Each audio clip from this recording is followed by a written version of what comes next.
There is a papyrus in the Egyptian Museum in Cairo. Most visitors walk past it without a second glance. It is roughly the size of a sheet of paper. The hieratic script pressed into it runs in tight columns from right to left. It was excavated in 1896 from the ruins of a Ramessid temple complex by a team from the Egypt Exploration Fund. It was catalogued, photographed once, and filed away.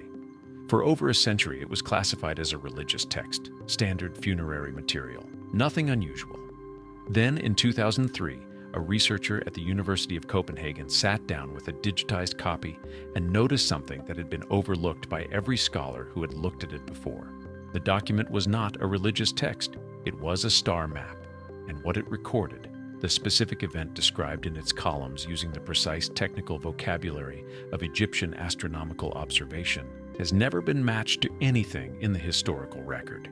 No known earthquake, no known eruption, no known impact event. The disaster this papyrus describes has no agreed date, no agreed cause, and no name. What happens when you take its content seriously, not as mythology, not as religious symbolism, but as what it appears to be, an observational record, is one of the strangest and most under-discussed stories in the history of ancient Egypt. I want to start with what the papyrus actually contains because the contents are the foundation of everything that follows. The script is written in hieratic. That matters. Hieratic was the cursive writing system used by Egyptian priests for administrative and technical documents. It was not the majestic statues used for temple walls or funerary decoration. It was the writing system used when you needed to record something precisely. Trade records, medical texts, astronomical observations. The scribes who maintained Egypt's astronomical records were called the IMI, WNOWT, the Hour Watchers. Their job was to track the night sky from the rooftops of temples with obsessive precision. They recorded the rising and setting times of specific stars, the positions of planets against fixed reference points, the timing of lunar cycles. Every observation followed a rigid format: date, conditions, then the observation itself, described in technical language that left no room for ambiguity. The papyrus follows that format exactly. The first sections are routine: star positions, lunar data, the kind of records Egyptologists find in dozens of similar papyri from the same period. Then the text changes. The scribe switches to a passage that describes something moving through the region of the sky the Egyptians called the Field of Reeds. The area we now call Sagittarius. He uses the word sky, a specific technical term that in astronomical contexts means an observed object moving through a defined region of the night sky. The same word used to record the movement of planets, not a metaphor, not a divine name. A technical descriptor for something the scribe watched crossing the sky. He records its position against 3 fixed reference stars on multiple consecutive nights. And then he describes what happened next. The text calls it the shaking of the land, the Nile running thick, the coast swallowed, the sky dark for 11 days. The word used for the shaking of the land is NWN, in its non-mythological context. And this is a non-mythological text. It refers to physical, geological disturbance, ground movement, flooding, structural damage. This is not a religious description of the underworld. This is not a metaphor for the chaos before creation. This is a scribe using the vocabulary of physical observation to describe a sequence of real events.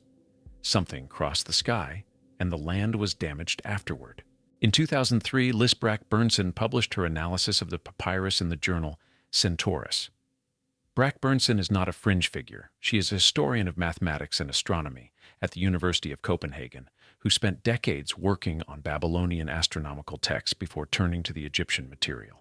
She's the kind of researcher who checks her work 3 times before she publishes it. Her conclusion was careful and specific. The astronomical content of the papyrus was not symbolic. It was observational. The star positions recorded in the papyrus were real positions. Whoever wrote this document was standing somewhere in the Nile Delta on multiple consecutive nights, watching the sky with the systematic attention of a trained professional. The academic response was limited. The paper was cited.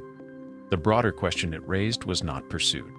4 years later, Juan Antonio Belmonte of the Instituto de Astrofísica de Canarias took the star position data from the papyrus and ran it through computational modeling software.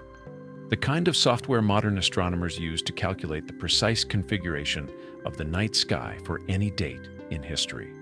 The kind of software used to verify ancient eclipse records. The kind of software that placed the Nineveh planisphere on a specific night in June of 3123 BCE. The positions in the papyrus corresponded to a real sky, but the date that sky corresponded to did not match the reign of Ramesses III, during which the papyrus was physically produced.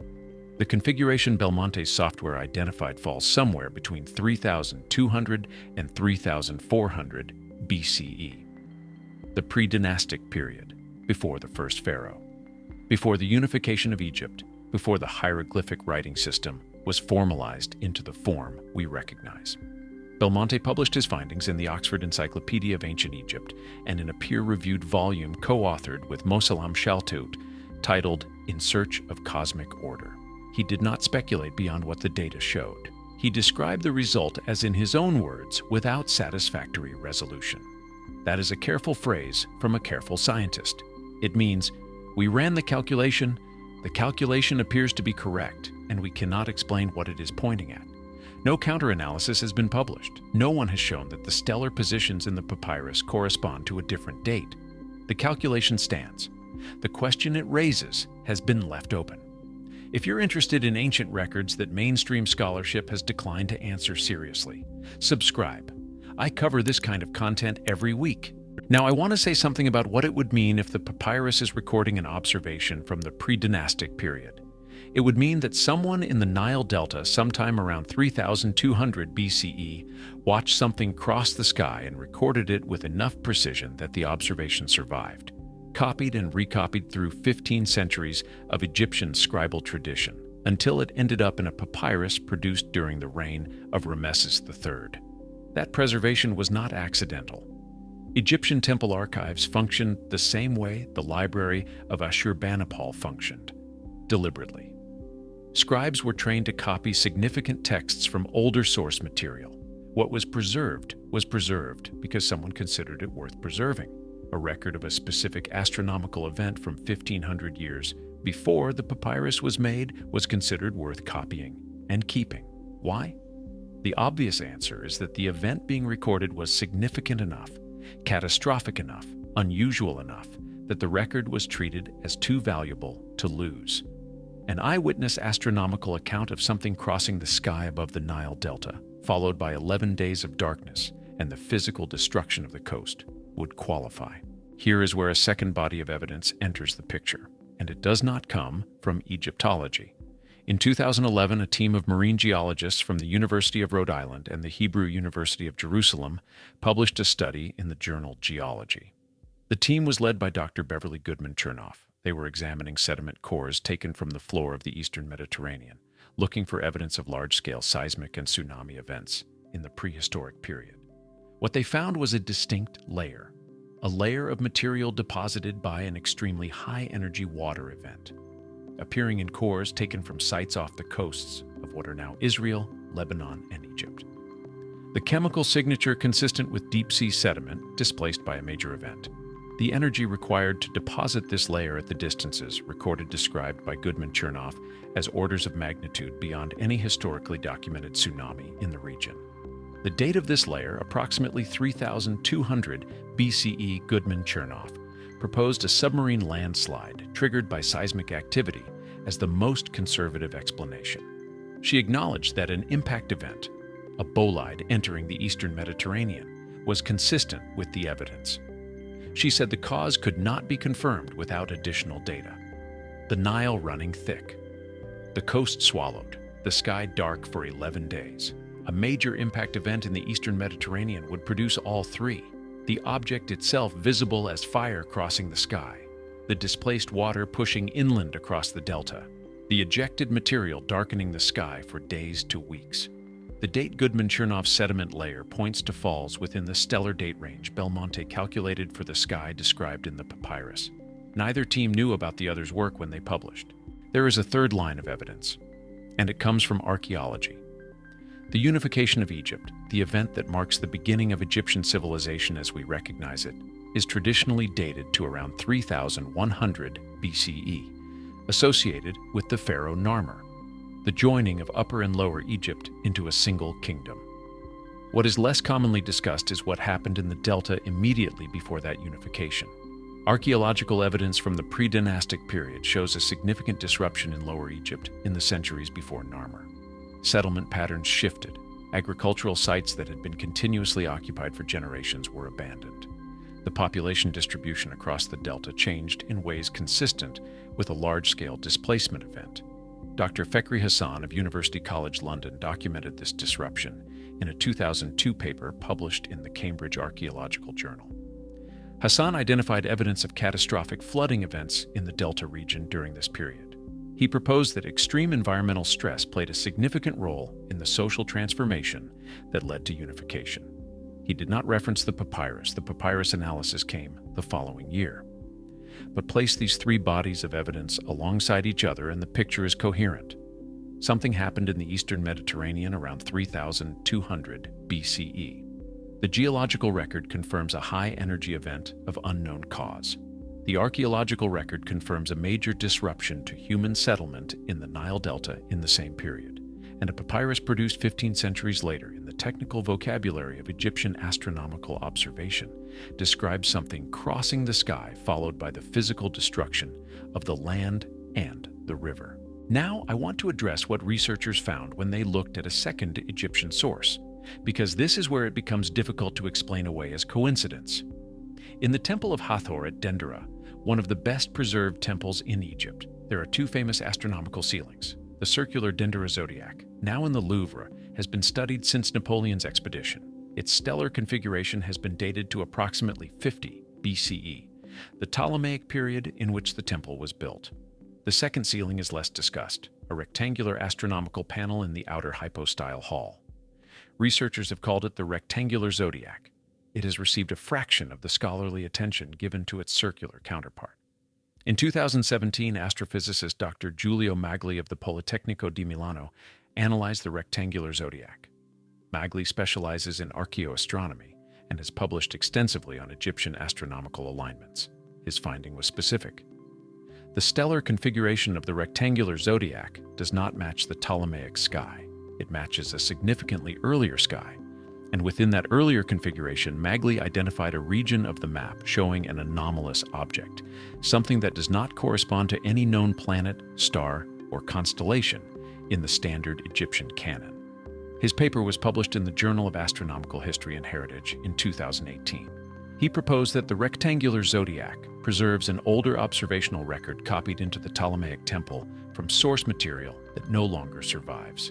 The anomalous object appears in the Field of Reeds, the region of Sagittarius. The same region identified in the papyrus as the location of the fire that came before the shaking of the land. Two independent Egyptian sources, one a papyrus, one a stone ceiling in a temple, designed to preserve knowledge the Egyptians considered too significant to lose, both pointing to the same region of the sky. Magli noted the correspondence. He said it required further investigation. He did not claim the two sources described the same event.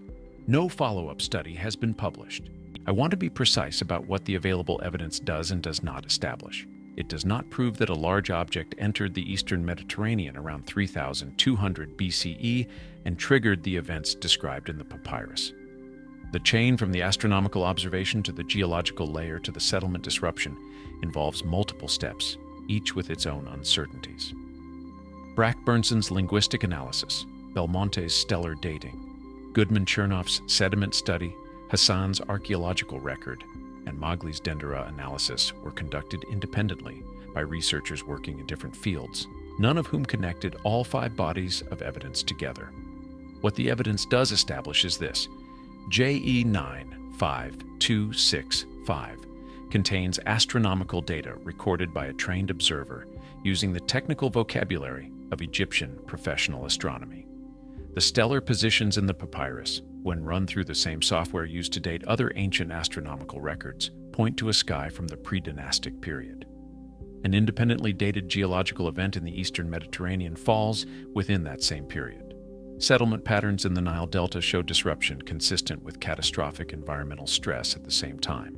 and a second Egyptian astronomical source from a temple designed to preserve ancient knowledge shows an anomalous object in the same region of sky. No competing explanation for the contents of the papyrus has been published. No alternative dating of the stellar positions has been proposed. No other cause for the Eastern Mediterranean sediment layer has been confirmed. The papyrus is in Cairo. The sediment cores are in a laboratory in Rhode Island. The ceiling at Dendera is still there, on the roof of a temple that has been standing since the Ptolemaic period. And the question of what crossed the sky above the Nile Delta on the nights, recorded in this document, and what it did when it reached the Eastern Mediterranean, is still open. It has been open since Edouard Neville pulled the papyrus from the ground in 1896. It is still open now. The Egyptian Museum in Cairo has not responded to requests for high-resolution imaging access to JE 95265. The standard response from Egyptian antiquities authorities: the object is fragile. Access is restricted. Applications are under review. Belmonte's stellar calculations have not been refuted. His work was acknowledged in specialist literature, and then the conversation stopped. Goodman-Chernov's sediment layer has been replicated in subsequent core samples by independent teams. Its cause remains officially listed as unknown. Magley's 2018 paper generated a brief response in academic commentary before disappearing from the conversation. The anomalous object in the rectangular zodiac has not been the subject of a dedicated follow-up study. The disaster that nobody can date remains undated. The civilization that emerged on the other side of this period, the civilization that built the pyramids, aligned their temples to specific stars with precision we still cannot fully explain, and developed astronomical records accurate enough that modern software can verify them 4,000 years later, appeared, in the words of the archaeologists who study this transition, almost fully formed. Where that knowledge came from? What broke the world that existed before it? What the hour watchers on the temple rooftops were looking at on the nights recorded in the papyrus? Those questions are still open. The papyrus is in Cairo. The field of reeds is in the sky every clear night.